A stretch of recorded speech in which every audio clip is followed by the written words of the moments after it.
Hello दोस्तों, तो आपका स्वागत है एडी झारखंड क्लासेस में। जैसा कि आपको पता होगा कि ये मेरा बहुत दिन के बाद क्लास हम ये ले रहे हैं और ये होगा कि जो भी नागपुरी लोक साहित्य में जो भी छूट गया था या फिर बोलिए कि ये पार्ट 2 है। वो पार्ट 1 था, जो भी एक क्लास जो हुआ है 3 घंटे का, जो टोटल नागपुरी लोक कथा का जो क्लास था, लोक साहित्य का जो क्लास था, वो पार्ट 1 था और ये जो है पार्ट 2 है। जितना भी छूटा हुआ चीज़ था अब इससे ज़्यादा और कहीं से भी नहीं आ सकता है। तो आप इसको ध्यान से देखेंगे और ध्यान से पढ़ेंगे। हाँ, वीडियो थोड़ा ये जो है लिखावट थोड़ा सा आता है गंदा, लेकिन कोई बात नहीं, आप इसको मैनेज करेंगे। ठीक है, तो चलिए हम स्टार्ट करते हैं और आपका स्वागत हो फिर से एडी झारखंड क्लासेस में। अब देखिए, स्टार्ट करते हैं कि लोक साहित्य किसका अंग है। तो ये देखिए, छूटा हुआ नोट्स, छूटा हुआ यहाँ ऑलरेडी लिखा हुआ है कि ये छूटा हुआ नोट्स है ना, छूटा हुआ है। तो ये लोक साहित्य लोक वार्ता का अंग है। ठीक है, ये लोक साहित्य के बारे में, लोक साहित्य जो भी छूटा हुआ था उसको आप फिर से इसको नोट डाउन कर लीजिएगा। ठीक है, विद्वानों ने लोक साहित्य को अंग्रेजी में क्या कहा है? फोक लिटरेचर का साहित्य का अनुवाद माना है। ठीक ना। अब यहाँ देखिए, फोक लिटरेचर ये है। पंडित राम नरेश त्रिपाठी ने फोक के लिए ग्राम शब्द का उपयोग किया है। अरे पंडित राम नरेश त्रिपाठी फोक के लिए कौन से शब्द का उपयोग किया है? तो ये ग्राम शब्द का। ठीक है ना। गीतों का नामकरण ग्राम गीत शब्द के लिए लिया गया है ना, क्योंकि और सेकंड जो है, गीत गांव की संपत्ति है, क्योंकि ये गीत गांव की संपत्ति है। और ये ऐसा होता है कि शहरों में ये प्रवासी है, जन्मे नहीं है। मतलब ये शहरों में जन्म नहीं लिया है। जो भी गीत है वो गांव से ही निकल कर आता है और शहरों में प्रवासी एकदम नया और कुछ दिन के लिए होता है। ठीक ना। तो आपसे क्वेश्चन पूछ सकता है कि फोक के लिए ग्राम शब्द का उपयोग कौन से लेखक किए थे? तो पंडित राम नरेश त्रिपाठी। अब आते हैं डॉक्टर मोती चंद जी। डॉक्टर मोती चंद जी के बारे में पढ़ते हैं हम लोग कि ये क्या बोलते हैं। देखिए, ये ग्राम शब्द के लिए जन शब्द का प्रयोग किया है। कौन सा शब्द? ग्राम शब्द के लिए जन शब्द का प्रयोग किए हैं। ऋग्वेद में जन शब्द का प्रयोग किया गया है। ठीक ना। वासुदेव शरण अग्रवाल के बारे में हम लोग पढ़ते हैं। देखिए, वासुदेव शरण अग्रवाल के अनुसार क्या बोला गया है कि लोक हमारे जीवन का महासमुद्र है। सबसे अधिक क्वेश्चन यहाँ से क्वेश्चन देखने को मिला है, इसको VVI स्टार मार्क आप दे दीजिएगा, जो है कि लोक हमारे जीवन का महासमुद्र है। ये केकर गोई ठके केकर बात हके, ये कौन लिखे हैं? तो आपको वहाँ ऑप्शन में दिया हुआ रहेगा। तो ये लिखे हैं कि जो लोक हमारे जीवन का महासमुद्र है, ये वासुदेव शरण लिखे हैं। हाँ, दूसरा नंबर, इसमें भूत भविष्य वर्तमान सभी कुछ संचित है। और तीसरा पॉइंट लिखे हैं कि लोक राष्ट्र का अमर स्वरूप है। ये जो है लोक राष्ट्र, जो लोक गीत है, लोक कथा है, ये क्या चीज़ है? तो राष्ट्र का अमर स्वरूप है। ठीक ना। अब चलिए, डॉक्टर सत्येंद्र क्या बोले हैं लोक कथा के बारे में। तो डॉक्टर सत्येंद्र लोक की व्याख्या किए हैं। डॉक्टर सत्येंद्र जो हैं लोक की व्याख्या किए हैं और लिखे हैं क्या कि लोक मनुष्य जो है समाज का वह वर्ग है जो अभिजात्य संस्कार, शास्त्रीय या फिर पांडित्य की चेतना अथवा अहंकार से शून्य है। ठीक है। डॉक्टर वासुदेव शरण अग्रवाल फिर से क्या लिखे हैं कि लोक हमारे जीवन का महासमुद्र है। उसी को हम रिपीट कर दिए हैं। ठीक है ना। चलिए, सत्येंद्र जी क्या बोले हैं, तो चलिए हम लोग देख लेते हैं। डॉक्टर सत्येंद्र लोक साहित्य के अंतर्गत समस्त बोली या भाषागत अभिव्यक्ति निवास करती है। ये सब आप एकदम इम्पॉर्टेंट है, VVI है, एकदम नोट डाउन अपने नोट्स में ज़रूर कर लीजिएगा। दूसरा, जिसमें आदि मानव का अवशेष है। अच्छा, ये आपको बोले कि वह कौन, मतलब कि लोक साहित्य जिसमें आदि मानव का अवशेष है, ये कौन बोले हैं? तो आप क्या बोलिएगा? ये डॉक्टर सत्येंद्र जी बोले हैं। ठीक ना। मानस शब्द का प्रयोग YM सोकोलोव की रसन फोकलोर नामक पुस्तक प्रयुक्त संस्कृति शब्द के स्थान पर किया गया है। ठीक है। अब देखिए, पंडित हजारी प्रसाद द्विवेदी का मानना क्या है? माना जाता है कि लोक साहित्य को लोक शिल्प, लोक नाट्य, लोक कथानक आदि नामों से पुकारी जा सकती है। मतलब लोक साहित्य को लोक शिल्प, लोक नाट्य और लोक कथानक आदि नामों से पुकारा जा सकता है। ये कौन बोले हैं? हजारी प्रसाद द्विवेदी। डॉक्टर धीरेन्द्र वर्मा क्या बोले हैं लोक साहित्य के बारे में? लोक साहित्य वो मौलिक अभिव्यक्ति है जो भले ही किसी व्यक्ति ने न गढ़ी हो, पर आज जिसे सामान्य लोक समूह मतलब कि अपना सकता है। ठीक ना, सामान्य लोक समूह अपना सकता है। अब देखिए यहाँ श्री राहुल सांकृव्यायन ये क्या बुलाए हैं कि लोक साहित्य के पीछे शिष्ट साहित्य की तरह लंबी परंपरा है। ठीक है ना, राहुल सांकृव्यायन ये बोले हैं। तो इनका ये भी नोट डाउन कर लीजिएगा कि सांकृव्यायन क्या लिखे हैं? लोक साहित्य के पीछे शिष्ट साहित्य की तरह ही परंपरा है।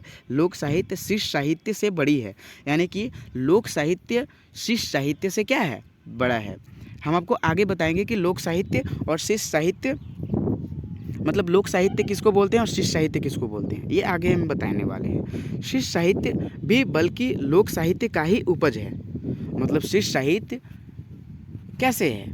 ये तो साहित्य लोक साहित्य की ही उपज है। अरे शिष्ट साहित्य किसको बोलते हैं? जो रेडियो से वह कथा जो रेडियो से हो, मतलब जो हैंड राइटिंग से प्रकाशित हो, यही सबको शिष्ट साहित्य कहते हैं। ठीक है, अब देखिए भुवनेश्वर जी क्या लिखे हैं?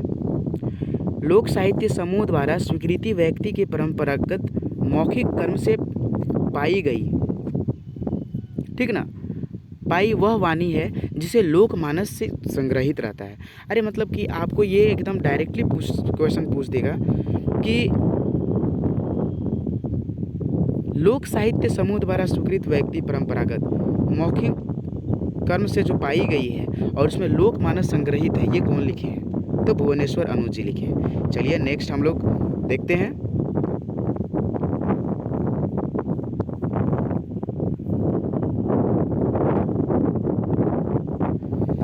आदि मानव के मस्तिष्क। अब देखिए हम लोग पढ़ते हैं आदि मानव के मस्तिष्क जो हैं, आदि मानव के मस्तिष्क जो हैं सीधी तथा सच्ची अभिव्यक्ति ही लोक वार्ता या लोक साहित्य है।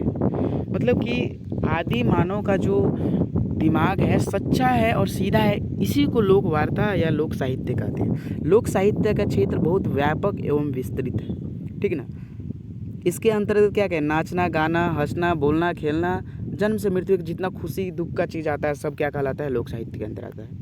पंडित राम नरेश त्रिपाठी क्या बोले हैं? लोक साहित्य को ग्राम साहित्य माना है। अरे लोक साहित्य को ग्राम साहित्य कौन माने हैं? याद रखिएगा, लोक साहित्य को ग्राम साहित्य पंडित राम नरेश त्रिपाठी माने हैं। दूसरा, लोक साहित्य जन साधारण का साहित्य है, ये कौन बोले हैं? लोक साहित्य जन साधारण का साहित्य है, ये कौन बोले हैं? पंडित राम नरेश त्रिपाठी। और यह लोक कल्याण के लिए लिखा जाता है। भुवनेश्वर अनुज नागपुरी लोक साहित्य का विभाजन किए हैं कितने भागों में? तो ये 8 भागों में। ठीक है, ये कम से कम आप याद कर लीजिएगा। लोकगीत, लोक गाथा, पहेलियाँ, ये सब हम ऑलरेडी क्लास ले चुके हैं जो 3 घंटा में टोटल है। इसके अलावा ये पार्ट 2 जा रहा है। ठीक ना, इसको हम फिर से बुक से पढ़े और फिर से निचोड़ निकाले हैं। वो पहली बार में ही 3 महीना पहले, जो कि कोई उस टाइम नहीं पढ़ा रहा था, उस टाइम हम वो क्लास लिए हैं। तो फिर से मैंने सोचा कि फिर से हम क्यों ना पढ़े, अब फिर से हम निचोड़ निकालें। इससे ज़्यादा अब नहीं निकल सकता है, इतना ही से क्वेश्चन पूछ सकता है। इतना आप लोग रट लीजिएगा, एकदम आएगा यही। एग्ज़ाम देकर आइएगा, उसके बाद कमेंट सेक्शन में कमेंट करके बताइएगा। हाँ, नागपुरी लोक साहित्य के 2 धाराएँ, कौन? लोक साहित्य, शिष्ट साहित्य। आपको बताए थे कि मौखिक से प्राप्त और दीर्घकालीन स्मृति के बल पर चलते आए हुए हैं गीत, कथा, लोक साहित्य कहा जाता है। ठीक ना, मतलब जो पुराना काल से चला आ रहा है, अलिखित परंपरा से प्राप्त साहित्य ही क्या कहलाता है? लौकिक साहित्य कहलाता है। हस्तलिखित मुद्रित शिष्ट जो रेडियो से प्रसारित होता है उसको क्या कहा जाता है? इसको कहा जाता है शिष्ट साहित्य। चलिए नेक्स्ट। अब यहाँ जो है कहावत के बारे में भी हम जो 3 घंटा क्लास लिए हैं, मैराथन क्लास लोक साहित्य का, नागपुरी लोक साहित्य का, उसमें कुछ जो है कहावत में हम कुछ स्थान छोड़ दिए थे, उसको हम यहाँ लिखे हैं। ठीक ना। लोकोक्तियाँ अनुभूति के सागर हैं, लोकोक्तियाँ अनुभूति के सागर हैं। दूसरा पॉइंट, लोकोक्तियाँ जीवन में अस्थायी स्थान रखती हैं, लोकोक्तियाँ जीवन में अस्थायी स्थान रखती हैं। लोकोक्तियाँ दैनिक जीवन में बहुत अधिक व्याप्त और स्वतः ही सहज रूप में प्रकट हो जाती है। लोकोक्तियाँ ज्ञान का भंडार हैं। फोर्थ पॉइंट क्या है, देखिए जो भी छूटा हुआ पॉइंट था, जो भी फर्स्ट पार्ट में छूटा हुआ पॉइंट था वो हम कवर कर रहे हैं, ये मत सोचिएगा कि यही मेन है, छूटा हुआ पॉइंट, ठीक है। चलिए, इस भंडार का प्रयोग संसार के सभी भाषाओं में प्रकट होती है। चलिए नेक्स्ट, अब लोकगीत के बारे में जो भी छूटा हुआ चीज़ है उसको हम देखेंगे, ठीक ना। लोकगीत के बारे में जो भी छूटा हुआ चीज़ है उसको हम देखेंगे, ठीक ना। यहाँ है लोकगीत के बारे में जो भी छूटा हुआ चीज़ है कि महादेवी वर्मा ने क्या लिखा है। आप भी बुक पढ़ेंगे तो आपको भी मिलेगा, कोई भी इंसान बुक पढ़ेगा तो वो यही निचोड़ निकालेगा, ठीक ना। चलिए, सुख ये महादेवी वर्मा लिखे हैं लोकगीत के बारे में, सुख दुख की भाव वेशमयी, ठीक ना, अवस्था का विशेष चुने गिने शब्द स्वर साधना के उपयुक्त चित्रण कर देना ही गीत है। लोकगीत किसी एक व्यक्ति द्वारा रचित नहीं है, ये लोकगीत में किसी एक द्वारा रचित नहीं है, ठीक ना, और नहीं सामूहिक रूप से लिखा गया। लोकगीत स्वतः रचना होती है। ये कौन लिखे हैं आगे चल के हम ये भी बताएंगे। हम ये सब कुछ बता दिए हैं, बस स्टेटमेंट हम दिए थे, ये हम नहीं बताए थे कि कवि। पहले आपको हम जानना और बताना चाह रहे थे कि आपको पहले ये मालूम हो कि स्टेटमेंट है कि नहीं। आप स्टेटमेंट अगर जान चुके हैं तो ये कौन लिखा है वो तो पता ही चल जाएगा। चलिए, वासुदेव शरण अग्रवाल लोकगीत के बारे में क्या कहते हैं। मानव जीवन की तथा उसके उल्लास की, उसके उमंगों की, करुणा की, उसके समस्त सुख दुख की कहानी चित्रित रहती है किसमें, लोकगीत में। मनुष्य हृदय के गानों का नाम क्या है, मनुष्य के हृदय के गानों का नाम क्या है, तो लोकगीत है। देखिए, इनसाइक्लोपीडिया ब्रिटेनिका में क्या बोला गया है, तो हम ये स्टेटमेंट हम आपको पार्ट 1 में बता चुके हैं कि लोकगीत स्वतः जन्मा है, लेकिन ये कौन लिखा है और कहाँ से लिखा गया ये हम नहीं बताए थे, तो ये पार्ट 2 में और छूटा हुआ चीज़ में हम बताए हैं, ठीक है ना। तो ये इनसाइक्लोपीडिया ब्रिटेनिका के अनुसार बताया गया है कि लोकगीत कैसा है, स्वतः जन्मा है, नहीं इसको केवल कोई एक आदमी लिखा है, नहीं ये सामूहिक रूप से, ये स्वतः जन्मा है, ठीक है। ये कौन लिखा है, इनसाइक्लोपीडिया ब्रिटेनिका, ठीक है। अब पर्सी क्या लिखे हैं, पर्सी विद्वान क्या लिखे हैं, आदि मानव के उल्लासमय संगीत को ही क्या कहते हैं, लोकगीत।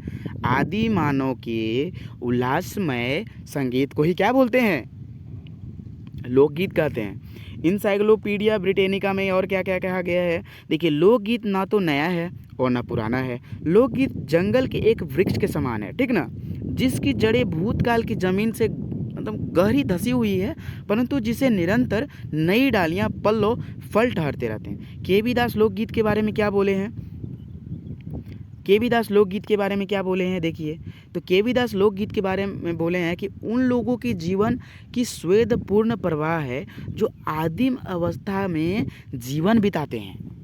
अरे केबी दास क्या बोले हैं, लोकगीत आदिम अवस्था में जीवन बिताते हैं। सिंपल से याद रखिएगा कि आदिम अवस्था में जीवन बिताते हैं, कौन लिखे हैं, केबी दास। वासुदेव शरण अग्रवाल क्या लिखे हैं, लोकगीत किसी संस्कृति के मुंह बोलते चित्र हैं। लोकगीत किसी संस्कृति के मुंह बोलते चित्र हैं, ये कौन लिखे हैं, ये केकर गोई ठके, तो वासुदेव शरण अग्रवाल, ठीक है। लोकगीत का मूल जातीय संगीत में है, लोकगीत का मूल कहाँ है, तो जातीय संगीत में है। ये कौन लिखे हैं, कौन गोइठ कर ले हैं, केकर गोइठ के, तो देवेंद्र सत्यार्थी कहा के। सिंपल है, समझ में आ रहा है, ठीक है। चलिए नेक्स्ट, लोकगीत एक धरोहर है जो विश्व मानव की भूमि पर प्राप्त हुई है, ठीक ना, विश्व मानव की धरोहर पर प्राप्त हुई है। ये कौन लिखे हैं, चंद्रशेखर भट्ट लिखे हैं, है ना। चलिए नेक्स्ट, श्री सुधांशु क्या लिखे हैं कि ग्राम गीत जो है, श्री सुधांशु याद रखिएगा, कवि ही पूछेगा, ठीक ना। ग्राम गीत संभवतः एक जातीय अशु कविता है जो कर्म या क्रीड़ा के ताल पर रखा गया है। ये कौन लिखे हैं, श्री सुधांशु। दूसरा पॉइंट क्या लिखे हैं कि लोकगीत का उपयोग जीवन के महत्वपूर्ण समाधान के अतिरिक्त मनोरंजन भी है। मतलब लोकगीत ऐसा है ये बहुत सारा प्रॉब्लम का समाधान भी है, समस्या का समाधान भी करती है और मनोरंजन भी करती है। ये देखिए, फर्स्ट पार्ट में हम ये बता चुके हैं कि लोकगीत में संगीत एवं काव्य का सम्मिश्रण है, लेकिन हम ये नहीं बताए थे कि कौन लिखा है, बिकॉज आपको सबसे पहले स्टेटमेंट आपको जानकारी देना मेरा उद्देश्य था। उसके बाद ये कौन लिखे हैं, केकर गोई ठके, तो आप पकड़ लीजिएगा तुरंत से। तो कौन? कोमल कोठारी। अरे संगीत कैसा होता है? कोमल, एकदम कोमल मधुर होता है। अरे तो कौन लिखा? अरे ऐसे ही समझ में आया ना, कोमल होता है मधुर। चलिए नेक्स्ट। मोहन कृष्ण क्या है? लोकगीत रस से सने हुए। ये स्टेटमेंट हम बता चुके हैं, लेकिन कौन लिखे हम ये नहीं बताते। तो रस, अरे कृष्णा जी में रस भरा था, तभी तो उतना गोपियाँ उनके पास रहती थी। तो याद रखिएगा, मोहन कृष्ण, लोकगीत रस से सने हुए हैं। ये कौन लिखे हैं? तो मोहन कृष्ण लिखे हैं। बद्री प्रसाद पंचोली क्या लिखे हैं कि लोकगीत स्वतः स्फुरन की देन है। ये स्टेटमेंट हम बता चुके हैं, सब में हम बता चुके हैं, सब कुछ बता चुके हैं। बस हम ये नहीं बताए थे, छूट गया था कि आप जो भी बोलिए, बस इसको हम आपको एकदम बता दे रहे हैं, इससे अलावा कुछ नहीं आएगा। ये स्टेटमेंट हम ऑलरेडी दे चुके हैं, ठीक है ना। पार्ट 1 में देख लीजिएगा। लोकगीत स्वतः स्फुरन की देन है, ये बद्री प्रसाद पंचोली, ठीक ना। अरे इतना ही बात याद रखिए ना, लोकगीत स्वतः स्फुरन की देन है। अरे स्वतः बारिश नहीं होती है, हम लोग इंद्र भगवान का एकदम बद्री का पूजा करते हैं, इंद्र भगवान बद्रीनाथ ऐसे पूजा करते हैं, तब स्वतः बारिश नहीं होती है, ठीक ना। तो ये स्वतः बद्री से याद रखिएगा। डॉक्टर तेज नारायण लाल क्या लिखे हैं कि लोकगीत हमारे जीवन में विकास का इतिहास है। मतलब ये आपको पूछेगा क्वेश्चन कि लोकगीत जो है हमारे जीवन का विकास का इतिहास है, कौन लिखे हैं? तो डॉक्टर तेज नारायण, ठीक है। शांति अवस्थी क्या लिखे हैं? लोकगीत मानव हृदय की प्रवृत्त भावनाओं की तन्मयता की तीव्रतम अवस्था की गति है, जो स्वर ताल को देकर लय और धुन प्रधान होते हैं, ठीक है। और क्या बोला गया है कि ग्राम गीत आर्योत्तर सभ्यता के वेद श्रुति है, कौन लिखे हैं? हजारी प्रसाद द्विवेदी। ये रिपीट हुआ है, पहले बता चुके हैं। वर्गीकरण सत्यव्रत अवस्थी क्या लिखे हैं कि लोकगीत एक अविभाज्य है, संज्ञा है। तो ये आपको भी ये मारिएगा एकदम, ये आपको एकदम। और जो दूसरा है कि लोकगीत का, इसका मतलब है कि अविभाज्य संख्या है, यानी कि लोकगीत का वर्गीकरण नहीं किया जा सकता है। ये कौन लिखे हैं? सत्यव्रत अवस्थी। सत्य है कि लोकगीत का वर्गीकरण नहीं किया जा सकता है, ठीक है। तो ये सब बातों पर आपको ध्यान देना है, हाँ। चलिए दूसरा, डॉक्टर श्याम परमार क्या लिखे हैं कि लोकगीत नैसर्गिकता के लिए जाना जाता है। ये गोइट हम बता चुके थे, बस ये नहीं बताए थे कि कौन लिखे हैं, ठीक है। तो कौन? ये भी नहीं तो रिपीटेशन ही है, ठीक है, हम मिलाए नहीं हैं। देवेंद्र सत्यार्थी, गीतों की विज्ञान की तराश नहीं, मानव की संस्कृति का सारल्य और व्यापक भावों का आभार है। दूसरा क्या लिखे हैं कि भावों की लड़ियाँ लंबे लंबे खेतों में स्वच्छ पेड़ों की नंगी डालों की अनगढ़ और मिट्टी की भांति सत्य है। ये कौन लिखे हैं? देवेंद्र सत्यार्थी, है ना। अब चलिए लोकगीत के बारे में थोड़ा नोट्स और इम्पॉर्टेंट पॉइंट हम लोग पढ़ लेते हैं। जो इससे अच्छा, और ये पूरे लोक साहित्य का एकदम लास्ट निचोड़ था, इससे अलग और फिर कुछ नहीं आ सकता है। जितना मेरा 3 घंटा का उधर क्लास था, और इधर कितना, इधर होगा 20 मिनट का, ठीक है ना, ज़्यादा नहीं होगा। बस धैर्य रख के पढ़ना है, आपका सिलेक्शन ज़रूर होगा। इस बार फाड़ देना है सीजीएल को, एकदम पेपर को एकदम 90 एबव लाना है। एकदम ध्यान से, मेरा 25 घंटा का टोटल क्लास है, आप उसको देख लीजिए, या फिर और भी बहुत सारे टीचर पढ़ाए हैं, आप सभी जगह देख लीजिए, ठीक है। मैं ये नहीं कहता हूँ कि मेरा ही सही है, मेरा ही सब कुछ अच्छा है, नहीं, सभी जगह आप देखिए, जो अच्छा लगे वो पढ़िए, लेकिन आपका सक्सेस ज़रूर होना चाहिए, ठीक है। लोकगीतों में सहजता और मधुरता, रसयुक्तता पाया जाता है, ठीक है। लोकगीत छंद, अलंकार, वक्रोक्ति, चमत्कार का स्थान नहीं है। लोकगीत सरल और सहज विशेषता है। डॉक्टर कृष्णदेव उपाध्याय के द्वारा क्या लिखा गया है? लोकगीत की आत्मा लोक संगीत है। शास्त्रीय संगीत की उत्पत्ति कहाँ से हुआ है? बस यही भर है, फिर यहाँ से अलग हो जाता है, यहाँ से अलग पॉइंट हो जाता है, ठीक है। शास्त्रीय संगीत की उत्पत्ति लोक संगीत से हुई है। लय ही गीत की आत्मा है। अरे गीत की आत्मा क्या है? आपसे क्वेश्चन पूछ दे, गीत की आत्मा क्या है? तो लय है, ठीक है। छंद की तुलना में राग का महत्व है। लोकगीत में किसका महत्व है? राग का। लोकगीत में किसका महत्व है? राग का। Thanks for watching my video and thanks for watching AD Jharkhand classes. और हाँ, कमेंट में कमेंट ज़रूर कीजिए, एकदम कैसा लगा है, बुरा लग रहा है बुरा बोलिए, ख़राब लग रहा है ख़राब बोलिए, अच्छा लग रहा है अच्छा बोलिए, और लाइक तो ज़रूर कीजिए। सब्सक्राइब करें या ना करें, लाइक ज़रूर कीजिए, अच्छा लगता है। Thanks for watching my video.